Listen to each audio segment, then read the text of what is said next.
Tapon ko na ba to? Iniisip na namin palitan tong ref namin. May nakabutas kasi ng freezer namin kasi ginamitan ng gunting para tanggalin yung nakadikit na meat. Kahit gaano kanipis or kaliit yung butas, basta natamaan yung Freon pipes, goodbye ref talaga.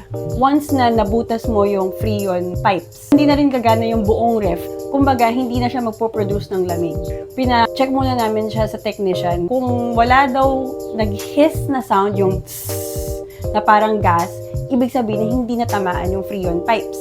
Linagyan na lang ng sealant yung butas. So far, gumagana naman siya. So, ibig sabihin na hindi talaga na-affect yung Freon. And, ang suggestion sa amin is gamitin ng mga trays, yung mga meat, para maiwasan na dumikit siya directly dun sa ref. Kung paalalahanan ko lang kayo, homies, na wag yung gagamitan ng anything sharp yung freezer kapag nagtsatsyag-tsyag kayo. Minsan kasi sobrang tiwala natin sa sarili natin na hindi natin siya matatamaan, pero hindi mo rin malalaman, sobrang sayang.